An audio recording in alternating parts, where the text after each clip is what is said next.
Hello everyone, welcome to Global Government News. Today is Tuesday, November 30th, 2010, and I am Darko. Welcome to part 2 of this War on Terror, Liberty, Sovereignty news segment. We left off with this article here. Oh yeah, I have to plug my website. Sorry about this, I know it gets annoying guys, but it's www.ggnonline.com. It's for new listeners, new viewers, to check out my website. You can subscribe there and have these videos, every time I post them, sent to you, and learn a little bit more about me. That's gggnonline.com. Thank you again, especially if you're a new listener. Thank you for checking it out. It takes a little bit of opening your mind up and, to basically get into this type of information, because you kind of realize that, that you've been wrong. I mean, that's pretty much what it comes down to, right? I had to go through that whole process. I've been doing that since I was discharged from the Marine Corps in 2004, and then after going 4 years through a re-education camp, Western Illinois University, I had to deprogram, man. That was 9 years of programming, right after being programmed during high school. So, that's our lifelong mission, is just to deprogram, see the world the way it is, see reality the way it is, because they have this false reality that they present to us. And, unfortunately, a lot of the hoople heads, they believe in it. They go for it. They buy it. This is it. This is everything. What we're told is true, and government's not that bad. They're not out to hurt us. We are free. We're the best country in the world, and all that other hunky-dory stuff, right? But like I said, I salute you for checking this information out. Because when it comes down to it, you'll end up trying to go around to people that you love and people that you like your friends and family, and try to explain this information to them and say, this was in the news. This was an actual news article. This isn't me coming from my imagination.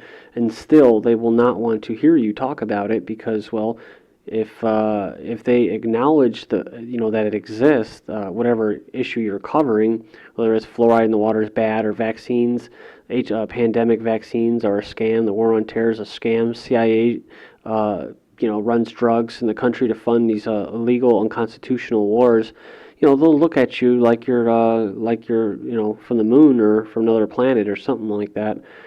And so it's totally uphill from there. So it's a big battle. I mean, a lot of people don't want to change their perception. They like to be in that cozy little nook, that false reality that they've been born into, basically. Because if they accept that as a truth, well then shit, they got to do something about it. So it's a good cop out. That's why I like to always say it's a good cop out to say that none of this exists. Okay, moving on. We just covered this article in part 1. Coalition ramps up air war over Afghanistan.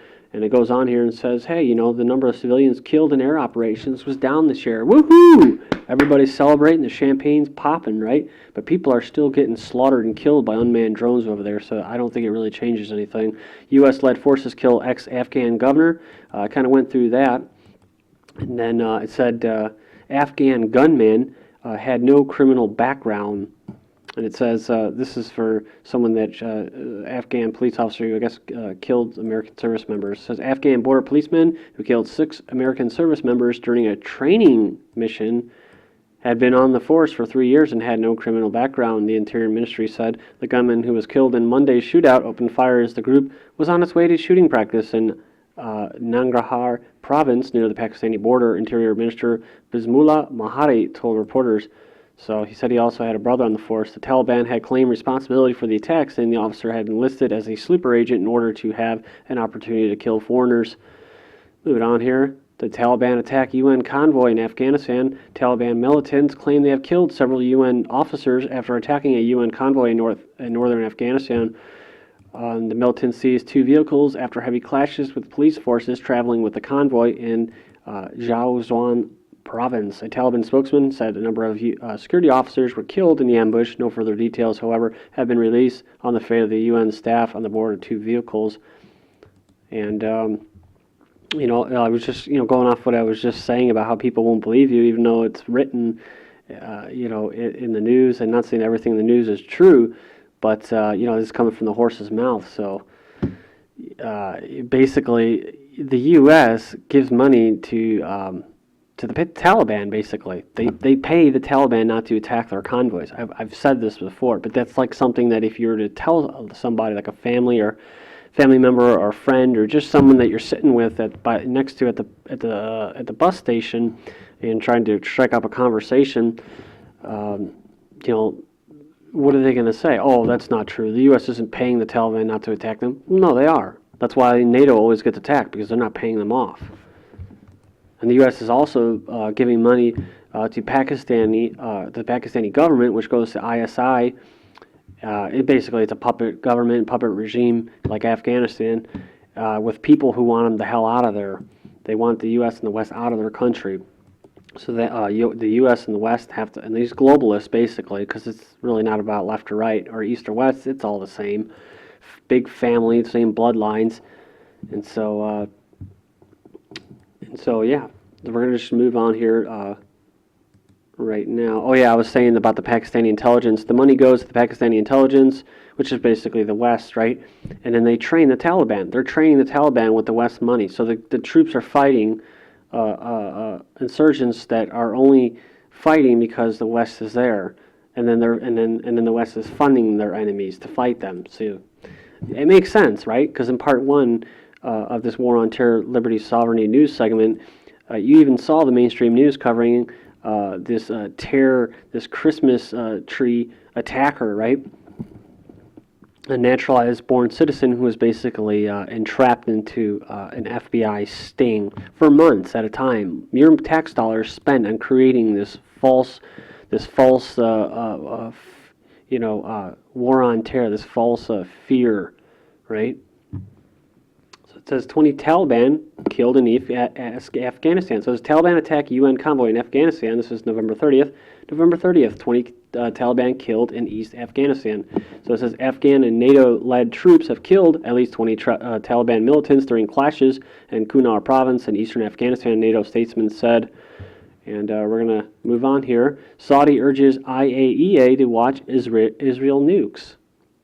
Chairman of the Saudi Shura Council is calling for Israel's nuclear facilities to be monitored by the IAEA, which is kind of weird. It says Israel is the only wielder of nuclear weapons in the Middle East that is preventing the IAEA inspectors from examining its nuclear facilities. IRNA quoted Abdullah al-Sheikh as saying.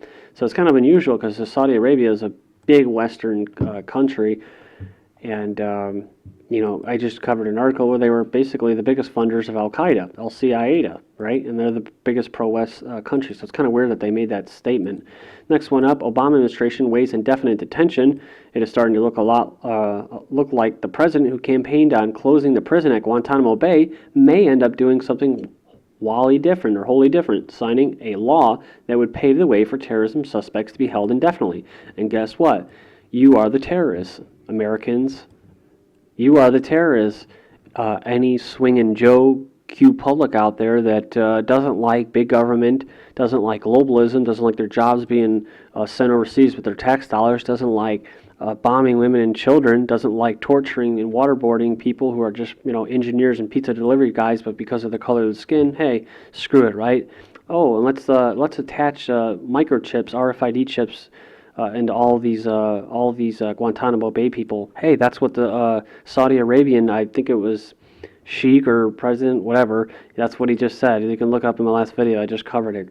So all of these little apparatuses and infrastructure that have been set up for the phony war on terror based off a false pretense known as 9/11, the biggest false flag government-sponsored terrorist attack ever committed in history, the government has now allowed or created basically the Third Reich. I mean, they can do whatever the hell they want to you. And it's all in the name of keeping you safe. And you saw in that video what that individual, those lawyers were saying. It's a slippery slope nowadays. It's very, very hard to talk about the war on terror because anybody can be a terrorist, right? Anybody. And eventually, I mean, you've already seen that in the past year with these white people, mostly white people, conservatives. I'm not saying that all white people are conservatives. I'm just saying generally that's what's been in the news, and that's usually what it is. But domestic extremists, domestic terrorists, right? So all about, it's going to go from terrorism, thinking about the hada hada, that type of terrorism, Muslim extremism, to domestic extremism / white people, Christians, patriots. I'm not a patriot. I'm not for statism anymore, but I'm just saying that's who it's for. So, my best advice to those people out there that fall into that category is abandon statism, because if you fight for it in this phony revolution that's going to be created just like 1776, you're going to get hurt really bad. You're going to get really, really hurt. They have so much more gadgets to spy and everything else, and databases and like I said, infrastructure set up that you don't have a damn chance in my view, But we'll see when as they say, the shit hits the fan. If you're going to take sides or not. Me, I'm probably going to end up heading to somewhere very remote. God only knows where, Appalachian Mountains, Canada, the Yukon Territory, but I am not going to be next to a bunch of people in a city. So, it says here, Iran blames Israel after nuclear scientists killed. Iran's president accused Israel and the West of being behind a pair of daring bomb attacks that killed one nuclear scientist and wounded another in their cars on the streets of Tehran.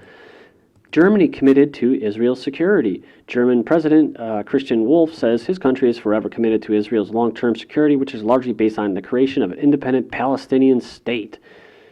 So there you go, folks. I'm sure not to create any, I know the German people kind of want to move on, but it's like still, I'm sure that there's some Germans that aren't exactly excited about seeing that picture. Israeli soldiers opened fire on Gazans. Israeli forces have opened fire on Palestinian youths. So they're for a Palestinian state. They just want to keep shooting them and stuff, and that's all good and happy, right? Says youths in Gaza Strip as they were searching for construction material in the rubble near the border with Israel. And actually, we're going to cut to a third video. I'm not sure if anybody will stick around to watch it, but I'm going to take the time and I'm going to make a third one, even though I'd rather be done for the day, to be honest with you. But, there's just so much war on terror, or more like war on our liberty, our freedom. Not liberty, but our freedoms. Every day that it's just, there's so much news I can't ever really get to it all. But so I'm going to skip those videos. I'm going to plug them in the beginning of the next and final video. This is Chinese Kyrgyz leaders pledge to promote bilateral cooperation. Like I said, Kyrgyzstan's a kind of a key country for me. I think it's going to it may be significant in the near future as far as the war on terror goes. It may end up rolling into these people's country. And then you look at this. Oh, blast wounds 2 in Kyrgyz capital amid growing tensions in Kyrgyzstan. An explosive explosion in capital of Bishkek has injured at least 2 military officers. And they said that they couldn't find out who was involved. So see, this is like the type of stuff. The mysterious bomber, right? The mysterious car bombs that nobody ever gets caught. Why? Because most likely it's intelligence agency operations being carried out to create this illusion of terrorism everywhere. UN agency pushes new rules on air cargo security. The UN agency that oversees aviation is pushing new guidelines for cargo security to counter Al-Qaeda's new mail bomb strategy. Oh man, what a joke. But it's stopping short of calling for 100% screening of packages, as pilots and some lawmakers have urged. So, moving on, DHS, Department of Homeland Security, and TSA making a list and checking it twice. Following their publication of my article titled Gate Rape of America, I was contacted by a source within the DHS who was troubled by the terminology and content of the internal memo reportedly issued by yesterday at the hand of the DHS Secretary Napolitano. Indeed, both the terminology and content contained in the document are troubling. And it goes down here. It says here, this document officially addresses those who are opposed to or engaged in the disruption of the implementation of enhanced airport screening procedures as domestic terrorists. So if you are against these enhanced pat-downs or body scanners, you are a domestic terrorist in the eyes of TSA and Homeland Security. So that's bad news for you. DHS achieves major aviation security milestone 1 month ahead of schedule. So again, pop the champagne. DHS now vetting 100% of passengers on flight within or bound for the U.S. against the watch list. So it says today they announced 100% of passengers on flights within or bound to the United States are now being checked against government watch lists. Could it be you? So please join me for part 3 of this War on Terror, Liberty, Sovereignty news segment.